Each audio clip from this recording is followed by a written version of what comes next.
Dr. Craig, we've been doing a series on your exchange with philosopher Kevin Scharp.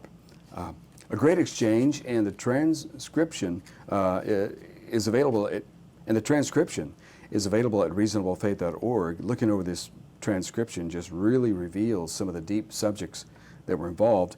Where we are in this exchange is up to the moral argument, and Dr. Scharp seems to be taking you to task that you seem to think, he says, that the only moral option to the atheist would be evolutionary or biological. Well, let's lay out the moral argument for listeners who aren't familiar with it.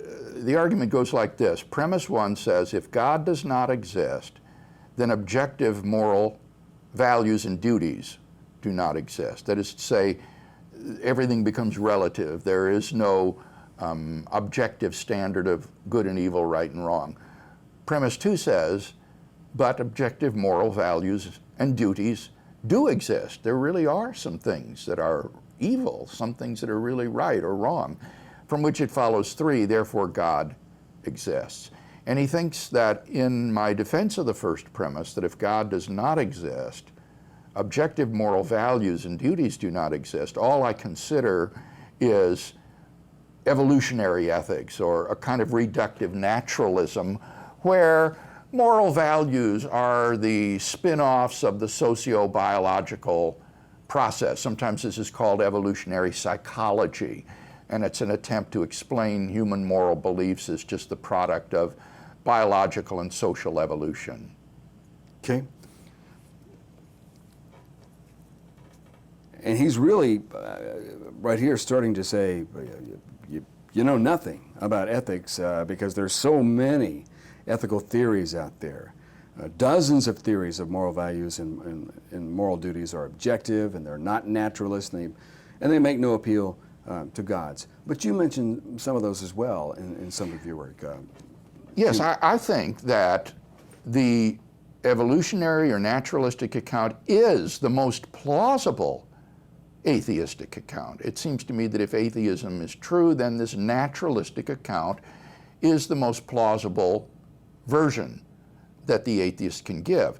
But certainly, I'm aware that there are all of these other authors who have tried, I would say desperately, to affirm the reality of objective moral values and duties without God.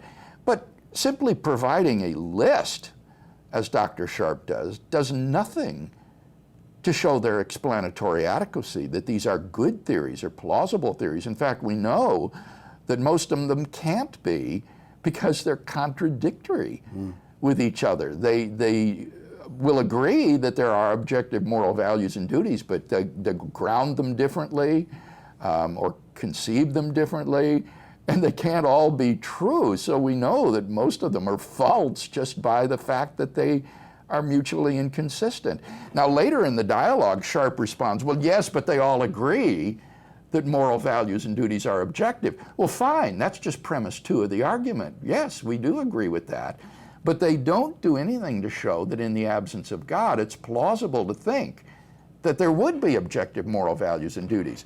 And in my work, I do consider some of these in a generic way. For example, atheistic moral Platonism, that moral values are abstractly existing entities that are objective. Or I consider humanism, which I think a great many of these would fall under, various forms of humanism, that human beings are the locus of value, that what promotes the flourishing of human beings is good, or what causes harm to human beings is bad.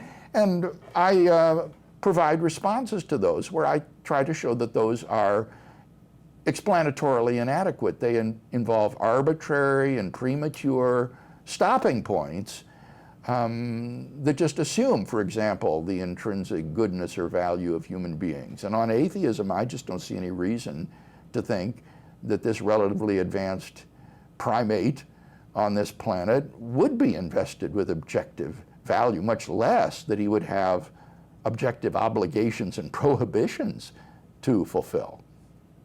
Oh, he does briefly accuse you of cherry picking, Bill. He says that you have a great deal of knowledge about cosmology that you use in the Kalam argument, but that you reject evolutionary theory and with it contemporary biology, so you can't have both. Why? Because they both come from the same scientific community, or? Yeah, this had to be one of the strangest arguments that he offered in the dialogue. He seemed to think that he could undermine the astrophysical evidence for the beginning of the universe by attacking me personally for being skeptical of evolutionary biological theory.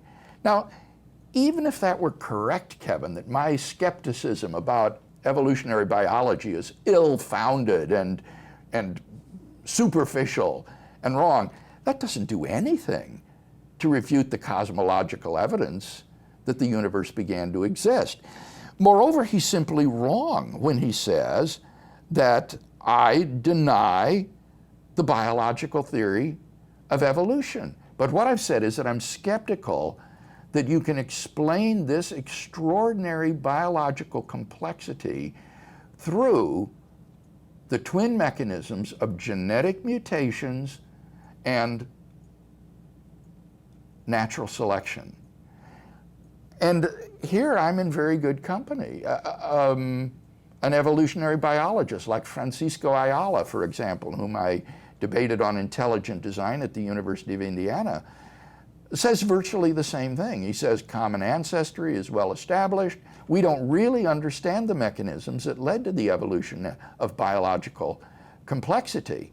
And in fact, Ayala has recently come to reject the sort of neo-Darwinian view and is now looking for additional mechanisms that would supplement mutations and natural selection as the engines that drive the evolution of biological complexity. So I think my position is very well informed.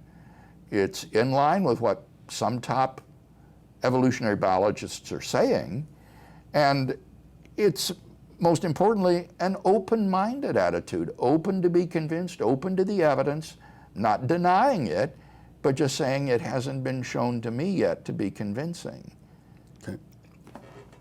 He wraps up his presentation, Bill, by saying, we don't need to go through much more, partly because, for the apologist, these arguments are just smoke and mirrors anyway. And as we'll see, their fate has no impact on the apologist's belief that God exists. The real heart of this system is the experience argument. We'll now turn to that, he says. Okay, I begin to wonder now if he was going to somehow get past this whole contradictory notion of doing apologetics against apologetics, and then also misunderstanding what apologetics does and doesn't do. But Bill, I have to say, again, he does get it wrong.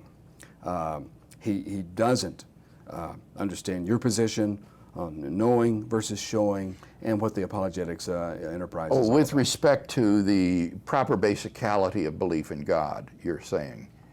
Yeah, I was really surprised at this. He says the experience argument, as he calls it, which is the argument that belief in God is properly basic, is supposed to justify being an apologist. I thought, what is he talking about? It's supposed to justify belief in God. This is an argument that belief in God is properly basic and therefore justified and even warranted. It has nothing to do with being an apologist. Moreover, the argument that belief in God is properly basic is independent of the further claim that the warrant for God's existence is an intrinsic defeater of any defeaters brought against it. I believe that. I think that's true, but that's not part of the argument for the proper basicality of belief in God. You could be quite happy to say that belief in God is defeasible. That is originally what Plantinga said, that though properly basic, it is defeasible by objections, and so the theist needs to have good answers to the objections. Meaning it can be defeatable. Defeatable. It can be defeated by, say, the problem of evil. And so the theist would need to have a good answer to the problem of evil if his belief in God is to remain properly basic.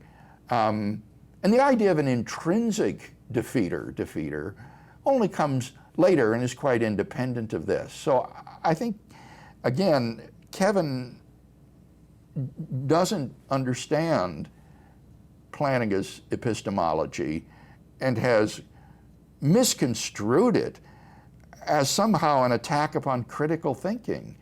And a person like Alvin Plantinga certainly cannot be accused of being uncritical in his thinking. I remember when I was with him several years ago at the University of Santa Barbara at a Veritas forum there. Even though he had previously published his work on warrant and belief in God, he was still thinking about these issues. And he wanted to run by me some new considerations that he had with respect to the proper basicality of belief in God and its warrant. I thought this man never stops.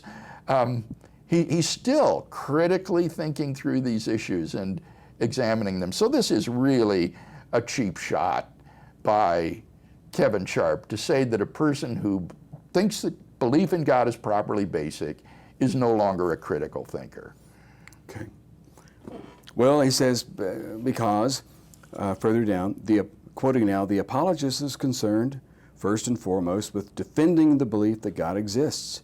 There's never an attempt to figure out whether it's true that God exists, and the apologist is completely opposed to even considering that God might not exist. Yeah, that's silly. I mean, look at all of the arguments that I've offered for the truth of the proposition that God exists, and one certainly considers the arguments against the existence of God, and that's even for the person who thinks that it's properly basic. Especially if you think that belief in God is defeasible, you're going to be interested in these. One might criticize the motivation of an individual apologist. Yeah. One might criticize the quality of the apologetics, the systems of thinking, but to criticize the entire enterprise? Well, I'm so glad you said that, Kevin, because really you're making the fundamental point. This is an ad hominem argument. This is an argument against people. And it has nothing to do with whether or not belief in God is properly basic, whether there are good arguments for God's existence, or whether there are good arguments against God's existence. This is a personal attack upon Christian apologists, saying they're not critical thinkers. And that has no philosophical interest. Again, if you think something is true, you can defend that position and give reasons for why you think it's true. We have to mention this, Bill. Dr. Scharp says, quoting, when discussing the case of Ryan Bell, the pastor who tried atheism for a year and lost his faith, Professor Craig freely admits that any Christian who allows Christianity to be subject to critical thinking, just like any other belief, is probably going to end up an atheist, unquote. Bill, I don't recall you saying anything like that. No, you and I did these podcasts on Ryan Bell together. Do you remember, Kevin? Yes. This fellow was a former Christian pastor who said he was going to try on atheism for a year and live as an atheist and see what happened. And I said at that time, the results are predictable, because if you cut yourself off from the body of Christ, you no longer pray, you no longer tithe, you no longer worship God, you no longer serve other Christians in the local body of Christ, you alienate yourself from God, of course you're going to drift away from God. And it's no wonder that he wound up becoming an atheist. But that had nothing to do with critical thinking. Yeah, and if you're mad at the way the church has been, your local church has been handling some things, and so you're going to try on atheism, it might be pretty predictable where you're going to turn out. Yeah, what we were talking about at that time was the spiritual issues involved in what he was trying to do. In fact, I'm not aware that he engaged in any sort of critical thinking. As I recall, Kevin, looking at the arguments that he gave, they were very superficial, and there was a lack of critical thinking, I believe, as I recall. Bill, as we wrap up today's podcast and this series on this exchange with Dr. Kevin Scharp, I know that I speak for you. We want to thank him for a great exchange and his preparation.